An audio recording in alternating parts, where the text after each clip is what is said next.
Okay, good day to you. Can you please introduce yourself? Good morning, ma'am. I'm Alma Kinlog, 42 years old, married, and I have 3 kids, boy and girl. Two boy is the older one is 22, and the second one, the girl one is uh, 17, and the younger is 13. Okay, yes. So, do you have any work experience in abroad? Yes, ma'am. Which country? Hong Kong. Okay, yes. So, how long you've been working in Hong Kong? 6 years. 6 years for one employer? One employer, ma'am. Okay, so one employer, street. Yes, ma'am. Okay, yes. So, how many members in that family?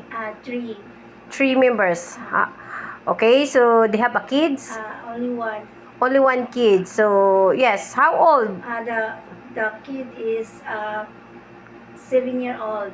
Seven, Now. 7-year-old now. When you When I arrived there, it's 1-year-old. 1 year old already, right? So, okay. So, the same time you do all around housemaid, Yes. right?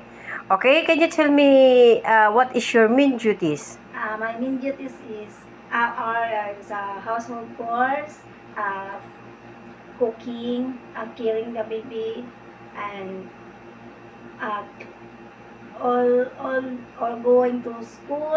I send it to school, and then um, everything. If they have a problem, they are going to with the kids. Okay, yes. So, since you arrived, the kid is only 1 year old. And you staying there for 6 years, Yes, right? ma'am. So, you be the one to look after the kid, Yes, ma'am. right? So, the same time you do you do cooking or you do market? Yes, ma'am. I do market and cooking also. Okay, so you know very well about Chinese cooking. Yes, ma'am. Okay, what kind of Chinese cooking? Steamed fish. Uh-huh. The other one is fried fried fried vegetables, and then the other one is like pork pork ribs adobo, like that. Uh-huh. Stew pork. Stew pork. What about the soup? And the soup is a beef soup. That is the favorite of my employer. Okay. So you know how to speak Cantonese language? No, not really. Not really. So just busy. Just, yeah.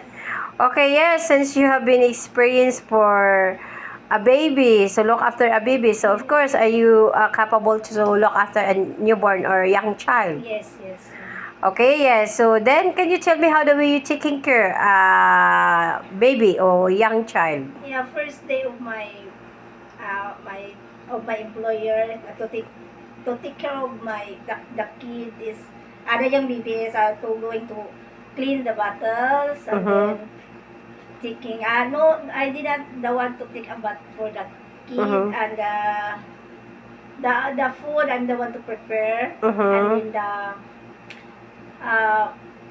cleaning the body, or anything if they have sick, I told them, or anything if my employer told me that you follow this, that. Yes. I follow all what she Yes, obviously because Yeah. you've been there for 6 years, right? Yeah, so good relationship Yes, for the employer.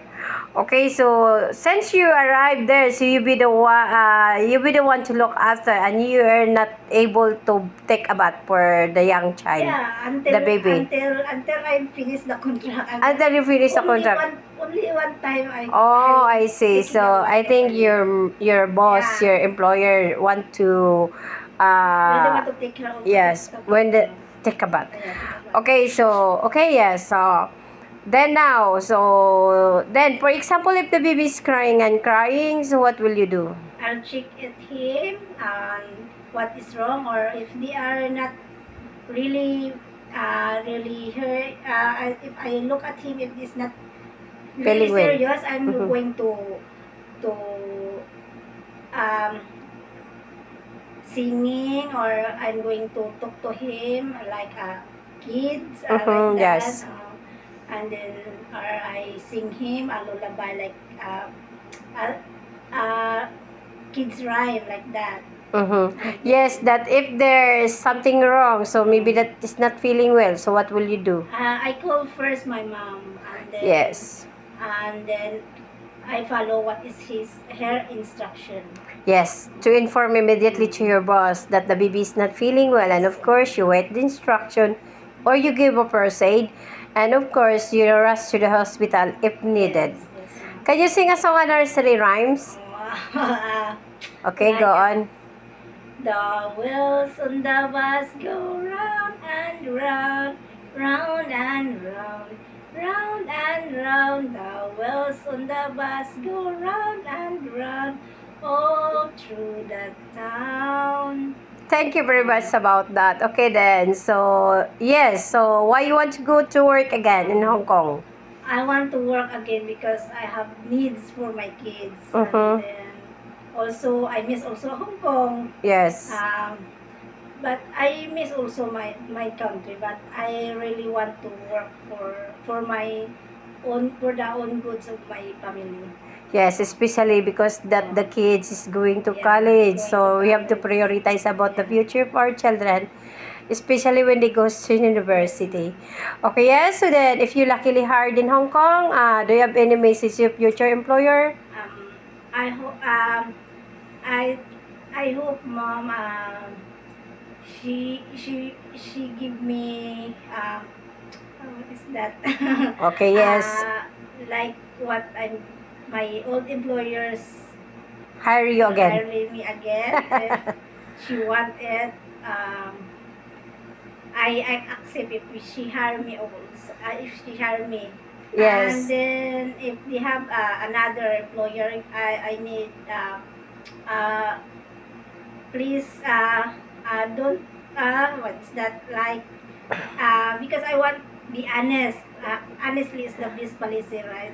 Yes. And then, To promise that you finish your 2 years yeah. contract or more, of course. Yes, ma'am. Yes, Hong Kong, they have holidays every week. So then, if your employer requests not Saturday, Sunday holidays, are you willing to do? Yes, ma'am.